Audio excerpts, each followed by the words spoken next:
Welcome to Rapid Maths Tamil channel.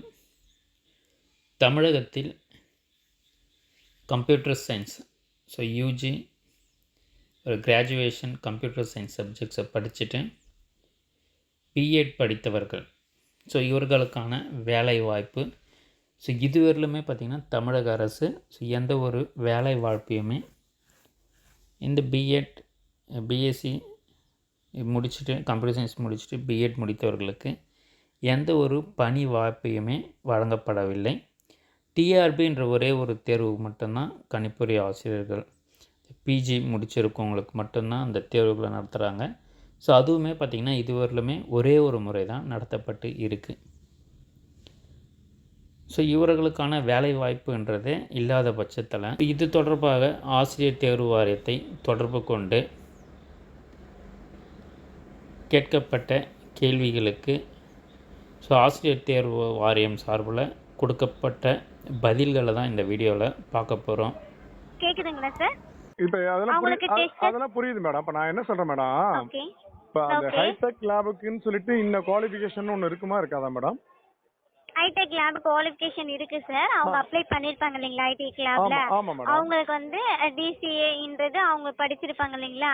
Okay, இந்த மாதிரி வந்து கம்ப்யூட்டர் ரிலேட்டடா படிச்சிருந்தது அவங்க ப்ரொஃபைல்ல ஆட் பண்ணிருப்பாங்க முன்கூட்டியே. ஓகேங்களா? இப்போ நான் இல்ல மேடம், இப்போ அதெல்லாம் பண்ணிருக்கீங்க ஓகே மேடம். இப்போ பள்ளிக்கூடத்துல ஒர்க் பண்ணணும்னா இப்போ அவங்களுக்கு பிஎட் படிக்கணும் இல்லைன்னா டீச்சர் ட்ரைனிங் படிச்சிருக்கணும்னு சொல்லி ஒரு சூழ்நிலை இருக்கு. ஓகே, ஹைடெக் லேப்ல ஒர்க் பண்ணணும்னா பிஎட் முடிச்சிருக்கணும்னு சொல்லிட்டு சுப்ரீம் கோர்ட் 2014 ஒரு ஜட்ஜ்மெண்ட் கொடுத்துருக்காங்க. ஓகே, அப்படி இருக்கும்போது நீங்க பிஎட் படிக்காத ஒரு கம்ப்யூட்டர் கோர்ஸ் படிச்சவங்கள நீங்க எப்படி போட முடியும் மேடம்? அவங்க கம்ப்யூட்டர் ஃபுல்லா தெரியும் இல்லைங்களா சார் அவங்களுக்கு? எனக்கு மேடம் நான் நல்லா கணக்கு போடுவேன் மேடம். ஓகே, மாணவர்களுக்கு நல்லா கணக்கு சொல்லி கொடுப்பேன்னு வச்சுங்களேன். ஓகே நான் மேஜர் கணக்கு இல்லைன்னு வச்சுங்க, நான் நல்லா சொல்லி தருவேன்னு சொல்லிட்டு எனக்கு மேத்ஸ் பிடி போஸ்ட் கொடுப்பீங்களா நீங்க?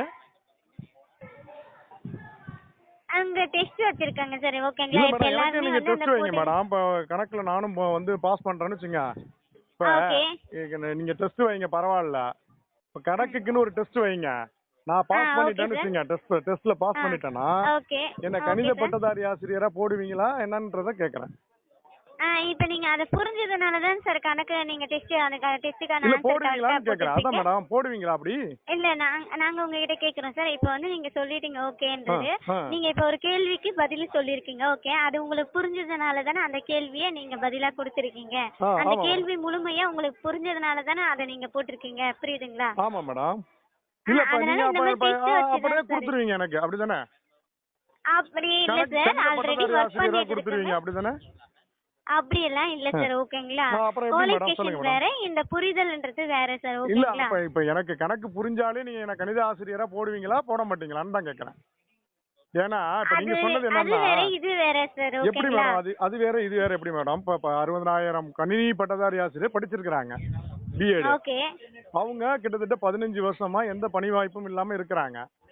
Okay sir. இப்போ நீங்க அவங்க இதுக்கு முன்னாடி நீங்க அப்ளை பண்ணிருக்கீங்களா சார்? ஐடிகேல நீங்க அப்ளை பண்ணிருக்கீங்களா? மேடம் நான் என்ன சொல்றேன் மேடம், நீங்க ஐடிகேல இருக்கிறவங்களுக்கு ஏன் பிரெஃபரன்ஸ் கொடுக்கணும்? ஐடிகேல இருக்கிறவங்களுக்கு ஏன் பிரெஃபரன்ஸ் கொடுக்க வேண்டிய அவசியம் என்ன இருக்கு சொல்லுங்க சார்? நீங்க ஐடிகேல அப்ளை பண்ணிருந்தா அவங்களுக்கே தெரியும் நீங்க வேலை தேடுறீங்க வேலை தெரியலன்றது தெரிஞ்சதானே சார் உங்களுக்கு வேலைன்றது வந்து கிடைக்கும். ஹைடெக் லேப் பள்ளிக்கூடத்துல இருக்கு மேடம். நான் சொல்றது கொஞ்சம் புரிஞ்சுங்க நீங்க. புரியுது சார் நீங்க சொல்றது. நீங்க வந்து எங்கேயோ ஒரு இடத்துல இல்ல மேடம், இப்ப பள்ளிக்கூடத்துல ஹைடெக் லேப் இருக்கு. ஹைடெக் லேபோட வேலை என்னன்னு பாத்தீங்கன்னா மாணவர்களுக்கு கணினி பாடம் கத்து கொடுக்கிறது. இல்ல ஹைடெக் லேப்ல அது மட்டும் இல்ல சார். ஓகேங்களா? இல்ல நான் இல்ல மேடம் எனக்கு கொஞ்சம் பேச விடுங்க, நான் சொல்லிடுறேன். ஹைடெக் லேப்ல லேப் எதுக்கு கொடுக்குறாங்க, 10 கம்ப்யூட்டர் எதுக்கு கொடுக்குறாங்க அப்படின்னா மாணவர்களுக்கு கணினி பாடம் கத்து கொடுக்கறதுக்கு தான். ரைட்டுங்களா? நீங்க எம்இஸ் ஒர்க்குன்னு சொல்லிட்டீங்கன்னா ஒரு கம்ப்யூட்டர் போதும் மேடம். நான் சொல்றது புரியுதுங்களா? கணினி மட்டும் புரியுது, கணினி மட்டும் நடக்கல சார் அங்க. ஓகேங்களா? சொல்லுங்க மேடம். அதுல வந்து ஹைடெக் லேப்ல வந்து அசஸ்மென்ட்டும் நடக்குது. ஓகேங்களா? அந்த மாணவர்களுக்கு எப்படி ஹேண்டில் பண்ணி தர, எப்படி இது பண்ணனும் ஹேண்டில் பண்றோம் அந்த மாதிரி எல்லாம் நடக்குது. நீங்க சொல்றது கரெக்ட்டா, நீங்க கரெக்ட்டா பாயிண்ட்க்கு வந்துட்டீங்க. இப்ப ஓகே. ஹைடெக் லேப்ல பாத்தீங்கன்னா டெஸ்ட் நடக்குது, டீச்சர்ஸுங்களுக்கு வந்து டெஸ்ட் வைக்கிறீங்க, கொஸ்டின் பேப்பர் ப்ரிப்பரேஷன் நடக்குது, மாணவர்களுக்கு வந்து கணினி பாடம் கற்பிக்கப்படுது, ஆசிரியர்களுக்கு ட்ரைனிங் கொடுக்கப்படுது. இது எல்லாமே ஹைடெக் லேப்ல நடக்குது. ஓகே தானே மேடம்? ஓகே. ஓகே தானே? Okay sir. ஒரு இப்ப சம் இதுல இல்ல வேரியேஷன் மேடம், ஆகும். இல்ல மேடம், இப்ப நான் சரிங்களா? என்ன சொல்றேன், சொல்லுங்க சார். இப்ப இதெல்லாம் பண்றதுக்கு கம்ப்யூட்டர் சயின்ஸ் படிச்சு பிஎட் படிச்ச ஒரு 60,000 பேர் இருக்கிறாங்க. ஓகே. ரைட்டுங்களா? நீங்க இல்லம் தேடி கல்வியில இருக்கிறவங்களுக்கு நீங்க பணி வாய்ப்பு கொடுக்கணும்னா நீங்க எந்த பணி வாய்ப்பு வேணாலும் கொடுக்கலாம். ஒரு பிடி ஆபீஸ்ல வந்து ஒரு ஒர்க் இருக்கு, தாலுகா ஆபீஸ்ல ஒரு ஒர்க் இருக்குன்னா நீங்க அதை கொடுக்கலாம். பள்ளிக்கூடத்துல வந்து வேலை பார்க்கறதுக்குன்னு பிஎட் படிச்சுட்டு கம்ப்யூட்டர் சயின்ஸ் படிச்சுட்டு இருக்கிற 60,000 பேரை விட்டுவிட்டு நீங்க வந்து அவங்க கம்ப்யூட்டர் கோர்ஸ் 6 மாசம் படிச்சாங்க, 3 மாச கோர்ஸ் கம்ப்யூட்டர் கோர்ஸ் படிச்சிருக்காங்க, அவங்களுக்கு கம்ப்யூட்டர் தெரிஞ்சிருக்கு, அதனால நாங்க அவங்கள அப்ளை பண்றோங்கிறது எந்த விதத்துல நியாயம் சொல்லுங்க? இப்ப சரி, அது வந்து 60,000 பேர் பிஎட் படிச்சிருக்காங்கல்ல, அவங்கள என்ன பண்ணுவீங்க? சரி, இப்ப நீங்க கேக்குற கேள்விகள் புரியுது சார். சரி ஓகேங்களா? மேடம். சரி சோ மேடம். நீங்க வேலை இல்லன்றது வந்து இங்க தெரியப்படுத்தினாதான் சார் அவங்களுக்கு தெரியும்.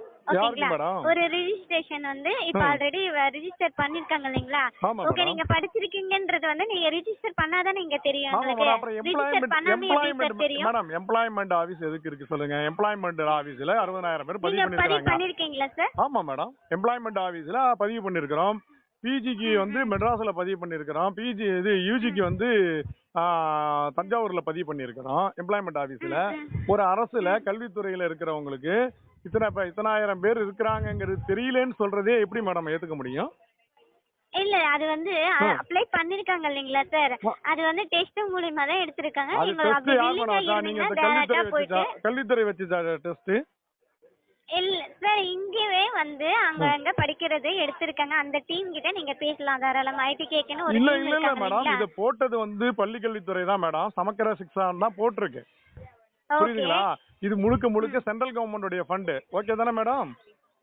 ஒரு லேபுக்கு ஒரு இன்ஸ்ட்ரக்டருக்கு பாத்தீங்கன்னா 15,000 சம்பளம் கொடுக்குறாங்க. ஓகே தானே? Central government. ஓகே, சொல்லுங்க சார். ஓகே. அதுல வந்து அவங்க என்ன இன்ஸ்ட்ரக்ஷன் கொடுத்துருக்காங்கன்னா, இவங்க வந்து கிளாஸ்ல பாடம் எடுக்கணும், பிராக்டிக்கல் மாணவர்களுக்கு தயார்படுத்தணும். நீங்க சொன்னீங்கல்ல இந்த டெஸ்ட் வைக்கணும், அந்த டெஸ்ட் வைக்கணும் சொன்னீங்க பாருங்க லேப்ல. இந்த இத்தனை வேலையும் இவங்க பண்ணணும்னு சொல்லி தான் சென்ட்ரல் கவர்மெண்ட் வந்து ஃபண்ட் கொடுக்குது. இது முழுக்க முழுக்க பாத்தீங்கன்னா மத்திய அரசினுடைய நிதி தான். லேப் ஆரம்பிக்கிறதுல இருந்து லேப் மெயின்டெனன்ஸ்ல இருந்து இன்ஸ்ட்ரக்டருடைய பணியிடம் வரைக்கும் சென்ட்ரல் கவர்மெண்டுடைய ஃபண்ட் தான். இத நீங்க வந்து ஒரு ஒரு ஒர்க் பாக்குறதுக்காக, எம்இஸ் ஒர்க் பாக்குறதுக்காக நீங்க வந்து இத வந்து மாத்தி வச்சிருக்கீங்க. தவறுதலா ஒரு தப்ப பண்ணிக்கிட்டு இருக்கீங்க நீங்க. புரியுதா மேடம்? சார், இது மாணவர்களுக்கான இல்ல உதவி மேடம், ஏன் நீங்க சார்? நீங்க அவங்கள ஓகேங்களா? போட்டிருக்க எதுக்கு போட்டிருக்கீங்க? மாணவர்களுக்கு பாடம் நடத்த போட்டிருக்கீங்களா, எம்இஸ் ஒர்க்கு போட்டிருக்கீங்களா? சொல்லுங்க. உங்களுடைய இது என்ன சார் இப்ப? அத இல்ல இல்ல சொல்லுங்க மேடம், சார். நான் உங்களுடைய கேக்குறது இது நீங்க என்ன? சொல்லுங்க. நாங்க எல்லாம் தெரிஞ்சுதான் மேடம் பேசிக்கிட்டு இருக்கிறோம். உங்களுக்கு கால் பண்ணதே அதுக்கு தான் கால் பண்ணோம். இது வந்து நீங்க எம்இஸ் ஒர்க்குக்காக அவங்கள போட்டிருக்கீங்க. மத்திய அரசு இதுக்கு நிதி கொடுக்கல. உங்களுக்கு எம்இஸ் ஒர்க் பாக்குறதுக்காக உங்களுக்கு 15,000 நிதி கொடுக்கல. மாணவர்களுக்கு கணினி அறிவியல் பாடம் கற்பிக்கிறதுக்கு ஐசிடி ஃபண்ட்னு சொல்லி கொடுத்துருக்காங்க. ஆனா நீங்க இந்த ஐசிடி ஃபண்ட் என்ன பண்ணிருக்கீங்க, நீங்க வேறு விதமா திருப்பி எங்க எம்இஸ் ஒர்க் டீச்சர்ஸுங்க வந்து எம்இஸ் ஒர்க் பண்ண மாட்டாங்க அப்படின்னு சொன்ன சூழ்நிலையில நீங்க இதை மாத்தி டைவர்ட் பண்ணி விட்டுருக்கீங்க. இதை நீங்க கம்ப்யூட்டர் சயின்ஸ் பிஎட் முடிச்சவங்களையே நீங்க போட்டு பாடமும் நடத்துங்க, எம்இஸ் ஒர்க்கையும் பாருங்கன்னா அவங்க பார்த்துருப்பாங்க. ஆனா நீங்க இல்லந்தேடி கல்வியில இருக்கிறவங்களுக்கு ப்ரிஃபரன்ஸ் கொடுக்கணும், அவங்களுக்கு கொடுக்கணுங்கிற ஒரு அடிப்படையில நீங்க என்ன பண்ணிட்டீங்க, கம்ப்யூட்டர் சயின்ஸ் படிச்சவங்கள பழி வாங்கியிருக்கீங்க. ஓகேவா மேடம்? அப்படியெல்லாம் இல்ல சார். உங்களுக்கு சொல்லுங்க. நாங்களும் சொல்லிட்டு தான் இருக்கோம். வில்லிங்கா இருக்கிறவங்க போயிட்டு அதுல ரிஜிஸ்டர் பண்ணாலுமே அதுக்கு அந்த ப்ரொஃபைல் எல்லாம் பார்த்துட்டு ஓகேங்களா, எல்லாருக்குமே டெஸ்ட் வைப்பாங்க சார். ஓகேங்களா? இல்ல ஒருத்தர் இல்ல மட்டும் இல்ல. மேடம், நீங்க வந்து மேடம் இது வந்து கம்ப்யூட்டர் சயின்ஸ் படிச்சவங்களுக்குன்னு உள்ள பணியிடம் மேடம். இத Okay. எதுக்கு போய் இல்லந்தேடி கல்வியில போய் பதிவு பண்ணிட்டு அதுல போய் நாங்க ஏன் டெஸ்ட் எழுதணும் அதை சொல்லுங்க. இத முழுக்க முழுக்க நீங்க யாரை போட்டிருக்கணும்? 2014 சுப்ரீம் கோர்ட் வந்து இன்ஸ்பெக்டர் பதவிக்கு பிஎட் முடிச்சவங்கள தான் போடணும்னு ஒரு ஜட்ஜ்மெண்ட் இருக்கு. அது கல்வித்துறையில இருக்கிற உங்களுக்கு தெரியுமா? சரி, இது மாணவருக்கான தகவல் மையம். இல்ல இல்ல ஓகேங்களா? மேடம், நீங்க கால் பண்ணிட்டீங்க. நான் நேத்து கால் பண்ணா நீங்க இன்னைக்கு Okay. கால் பண்ணிட்டீங்க. ஓகே இப்ப ஓகே. நீங்க இவ்வளவு விவரமும் நீங்க தெரிஞ்சு வச்சுக்கிட்டு தான் நீங்க என்கிட்ட பேசுறீங்க. ஓகேங்களா? இப்ப கடைசியா உங்களால பதில் சொல்ல முடியலன்னோனே இது இல்ல இல்ல, மாணவர்களுக்கான பதில் சொல்ல முடியாதெல்லாம் இல்ல சொல்லுங்க சார். மேடம். ஓகேங்களா? இந்த மாதிரி மேடம் வந்து நிறைய பேர் கால் பண்ணிருக்காங்க. ஓகேங்களா? 2014 சுப்ரீம் கோர்ட் தமிழ்நாட்டுல கம்ப்யூட்டர் இன்ஸ்ட்ரக்டர்னாலே பிஎட் முடிச்சவங்கள தான் போடணும், தமிழ்நாட்டுக்கு மட்டும் இந்த ஒரு உத்தரவு இருக்கு, அது உங்களுக்கு தெரியுமான்னு கேட்குறேன். அந்த உத்தரவு இருக்கு சார், ஓகேங்களா? அப்புறம் எப்படி நீங்க அந்த இன்ஸ்பெக்டர்னு சொல்லிட்டு ஒரு வார்த்தையை சேர்த்துருக்கீங்களா நீங்க? Administrator cum administrate with cum இன்ஸ்பெக்டர்னு சொல்லி கொடுத்துருக்கீங்க. அப்ப இன்ஸ்பெக்டருக்கு அங்க என்ன வேலை இருக்கு சொல்லுங்க? அவங்க எம்இஸ் ஒர்க்கை பார்க்க சொல்றீங்க. இன்ஸ்பெக்டர்னா என்ன சொல்லுங்க, கற்பிக்கணுமா இல்லையா? இப்ப நீங்க மத்திய அரசு நிதியை வாங்குறதுக்காக அந்த இன்ஸ்பெக்டர்ங்கிற ஒரு வார்த்தையை சேர்த்திருக்கீங்க. மத்திய அரசுகிட்ட இருந்து நிதியை வாங்குறீங்க. அவங்க சொன்ன அந்த விதிமுறைகளை நீங்க ஃபாலோ பண்ணல. நீங்க எம்இஸ் ஒர்க் பாக்குறதுக்கு நீங்க மத்திய அரசுடைய பணியை நீங்க பயன்படுத்துறீங்க. என்னன்னா ஸ்கூல் எஜுகேஷன் டிபார்ட்மெண்டோட நம்பர் சார், மாணவருக்கான உதவி எந்த இது நீங்க எம்இஸ் ரிலேட்டடா கேட்கணும்னா எம்இஸ் டீம். இல்ல மேடம், இது எம்இஸ் ரிலேட்டட் இல்ல மேடம், ஸ்கூல் எஜுகேஷன்ல உள்ளதான். நம்ம secretary sir Kumaraguru sir school எஜுகேஷன்ல தானே இருக்கிறாங்க. Aarthi madam IAS Aarthi madam எங்க ஸ்கூல் எஜுகேஷன்ல தானே இருக்கிறாங்க, ஒருங்கிணைந்த பள்ளி கல்வியில தானே இருக்கிறாங்க. அப்புறம் எப்படி நாங்க கேட்கறது இல்லைன்னு எப்படி நீங்க சொல்ல முடியும் சொல்லுங்க? பள்ளிக்கல்வித்துறைக்கு தான் கால் பண்ணிருக்கிறோம் மேடம், பள்ளிக்கல்வித்துறைக்கு கால் பண்ணிருக்கிறோம். பள்ளிக்கல்வித்துறை தான் இந்த உத்தரவு போட்டிருக்கு. பள்ளிக்கல்வித்துறை தான் மத்திய அரசினுடைய நிதியை தவறா பயன்படுத்துது. இப்ப நீங்க இதை திருத்திக்க முடியல, சரி செய்ய முடியல, இவங்களெல்லாம் நீங்க அவங்களுடைய பணியிடங்களை நீங்க ரத்து பண்ணிட்டு பிஎட் கம்ப்யூட்டர் சயின்ஸ் படிச்சவங்களை போடலன்னா இது நாங்க நீதிமன்ற நடவடிக்கைக்கு நீங்க உட்படுவீங்க. சுப்ரீம் கோர்ட்டுடைய உத்தரவை மீறிய செயல்ங்கிற அடிப்படையில நாங்க கோர்ட்டுக்கு போவோம். சார் இது கொஞ்சம் நல்லா தெளிவா புரிஞ்சுக்கோங்க சார், ஓகேங்களா? இது மாணவருக்கான தகவல் மையம், ஓகேங்களா? இத பத்தி நீங்க தெரிவிக்கணும், அந்தந்த டிபார்ட்மெண்ட்டுக்கு தான் தெரிவிக்கணும், ஓகேங்களா? மேடம் உங்க பள்ளிக்கல்வித்துறைக்கு நாங்க என்ன பண்ணிருக்கிறோம், ரிஜிஸ்டர் போஸ்ட் அனுப்பி இருக்கிறோம். ஓகே, இன்னும் உங்கள்ட்ட இருந்து பதில் வரல, ஓகேங்களா? ஆர்த்தி மேடம் அதெல்லாம் வேண்டியது இல்ல மேடம், எங்களுக்கு ரெக்கார்டு தான் மேடம். நேரா கேட்டா பதில் சொல்லுவீங்க. எங்களுக்கு நீங்க ரெக்கார்டா பதில் கொடுங்க, நாங்க கோர்ட்டுக்கு போறோம், புரியுதுங்களா? ஆர்த்தி மேடத்துக்கு தகவல் பெறும் உரிமை சட்டத்துல கேட்டிருக்கிறோம். வந்துச்சுன்னா பாப்போம், வரலன்னா கோர்ட்டுக்கு போயிடுவோம்.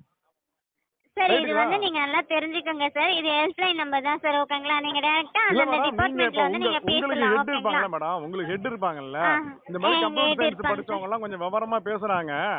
2014ல ஏதோ சுப்ரீம் கோர்ட் உத்தரவு ஒன்னு இருக்கான், அது கம்ப்யூட்டர் இன்ஸ்ட்ரக்டர்னா பிஎட் படிச்சவங்கள தான் போடணும்னு ஏதோ உத்தரவு இருக்கான் அப்படின்னு சொல்றாங்க.